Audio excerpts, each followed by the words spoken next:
Good morning, brothers and sisters. I hope you're all doing well.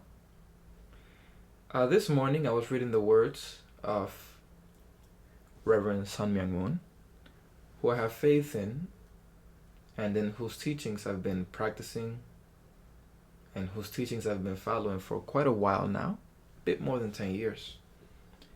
This morning I was just doing my usual, we call it Hundokwe in my church community.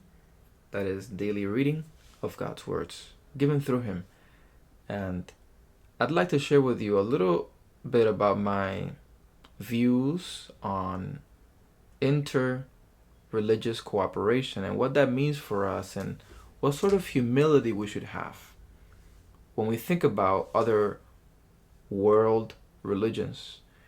And when we think about ourselves and how humble we are or accepting we are toward other worldviews when it comes to making good choices in our life.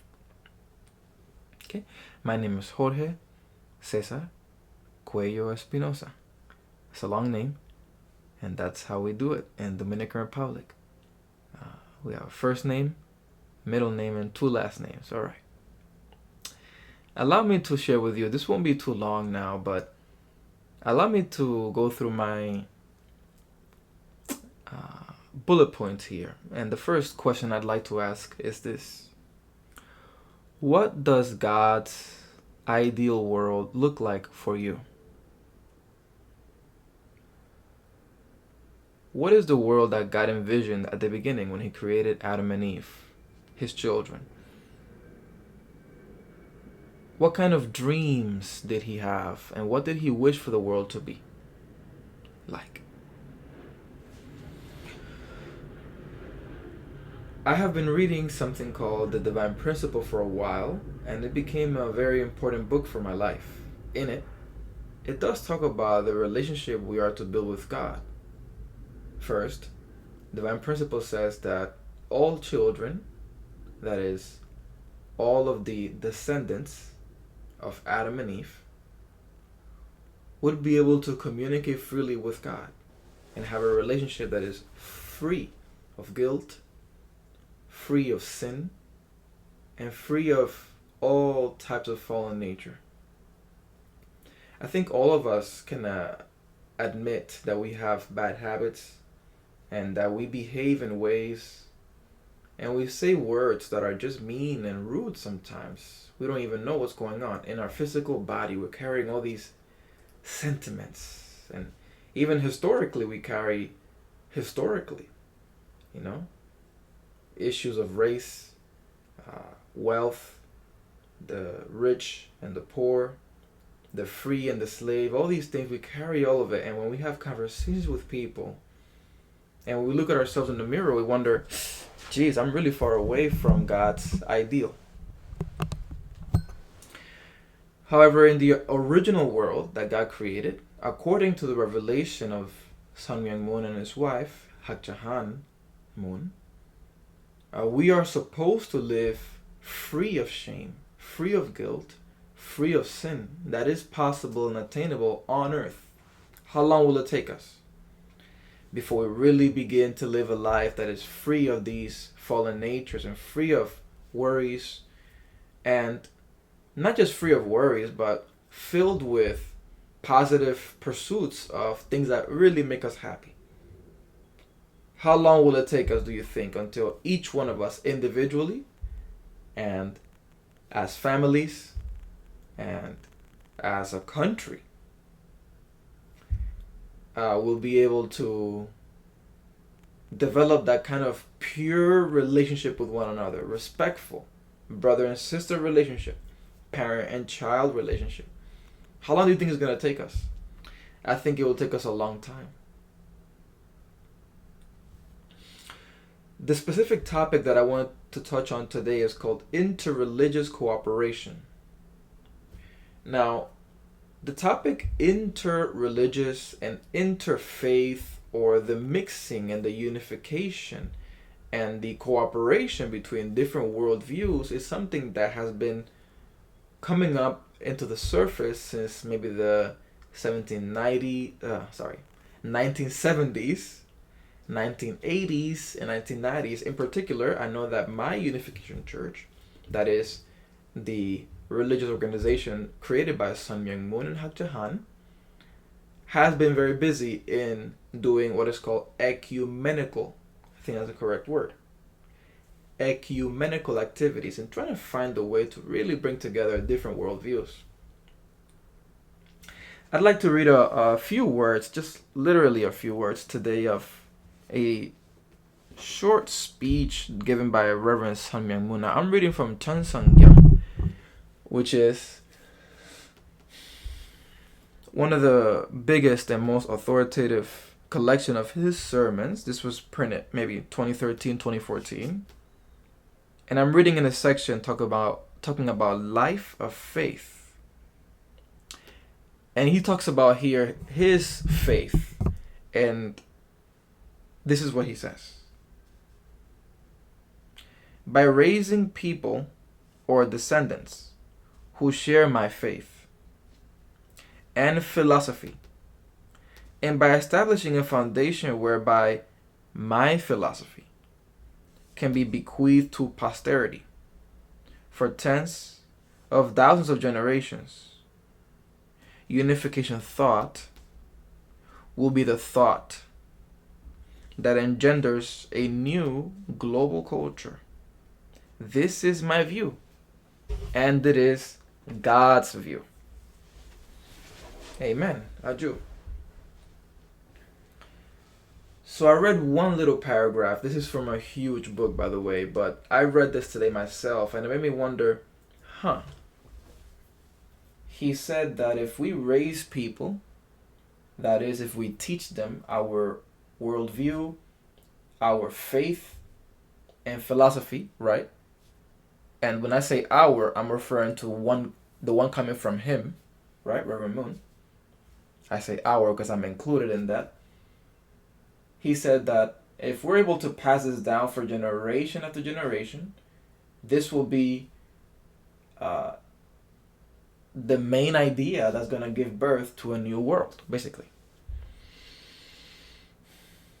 And I want to kind of challenge this perspective, if I could. Even though I consider myself a believer, I really want to question that idea for a moment. Is it possible that we can have one worldview or one faith or one religion?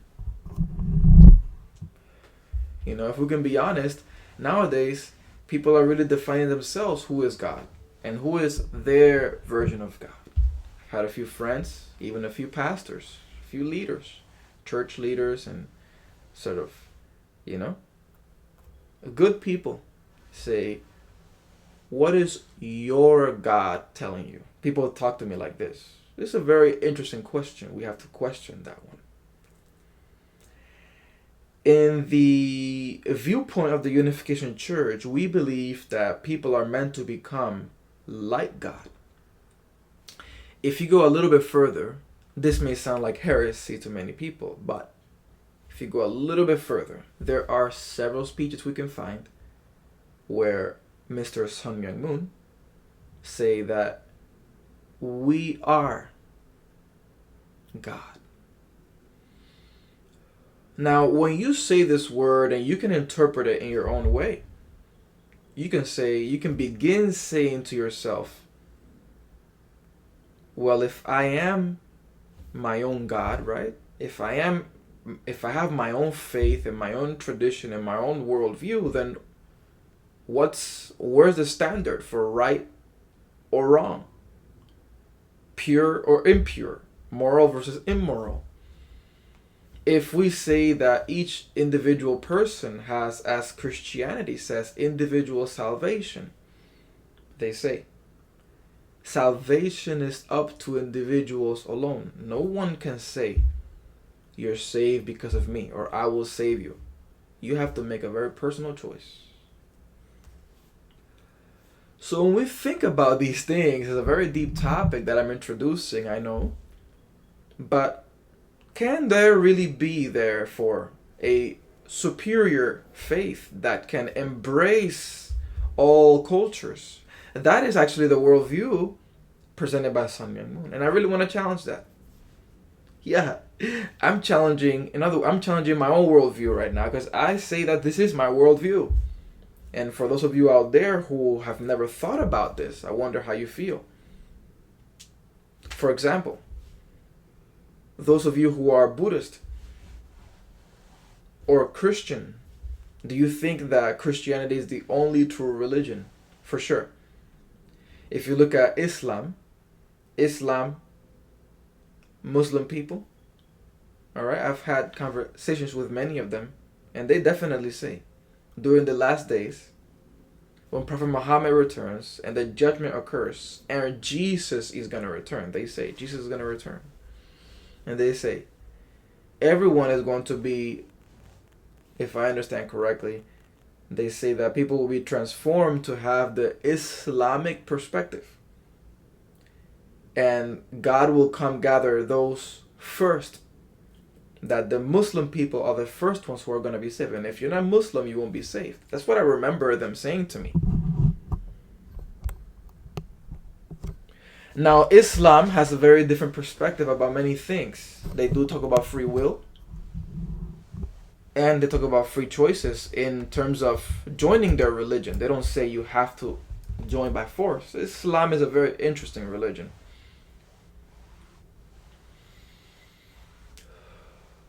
You know what I'm saying?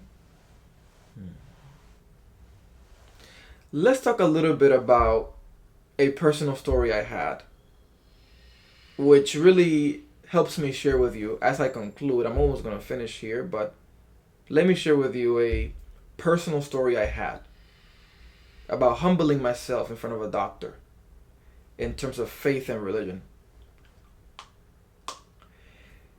I'd like to start the story by saying that there are many schools in the United States, and even hospitals and doctors and healthcare providers who are embracing the idea of meditation.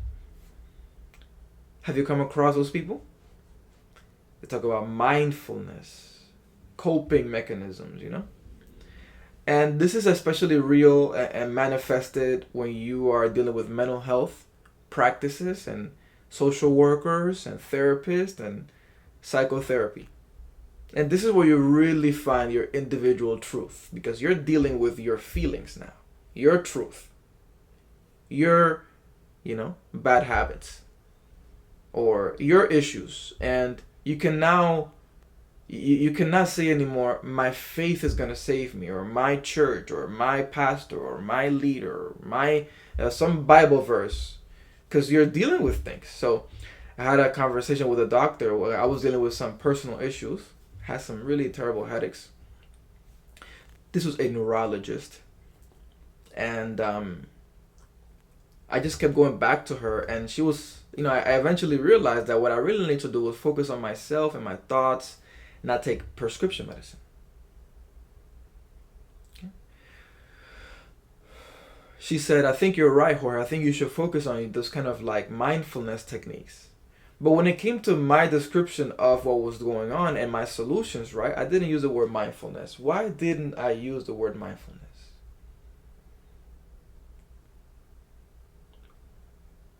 Because in my Christian perspective, even though I'm not a traditional Christian, I'm like a different sort of New Age Christian. But in my Christian perspective, we don't really use this word. I don't really credit mindfulness, yoga, and meditation to my healing.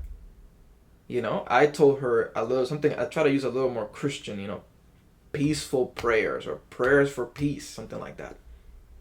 Prayer, not meditation. And I realized at that moment, oh my goodness.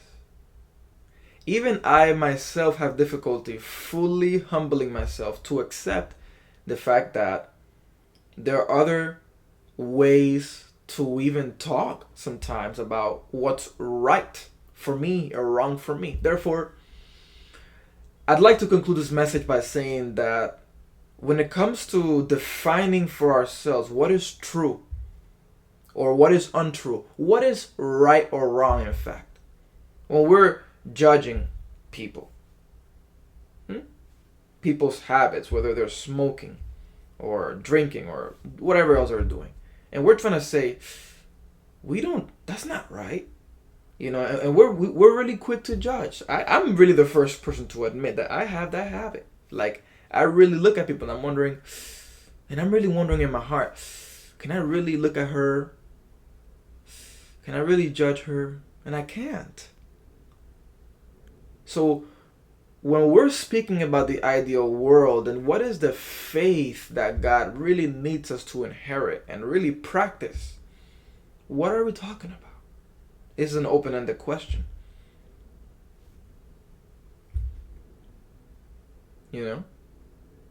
Many schools are incorporating meditation, but will there be a school in North America that incorporates praying to the Lord Jesus? That's not going to happen. Let's be really honest. How many public schools do you think are going to erect a cross? It's not going to happen, brother man. The Western world is rejecting Christianity. They're going to Buddhism now. They're saying mindfulness, yoga. And even I saw a rapper. You would not believe this. I saw a rapper, Little John. So you'd be a crunk rapper. Everybody know Little John. If you grew up in my generation, the 90s, you know about crunk. And he has released several albums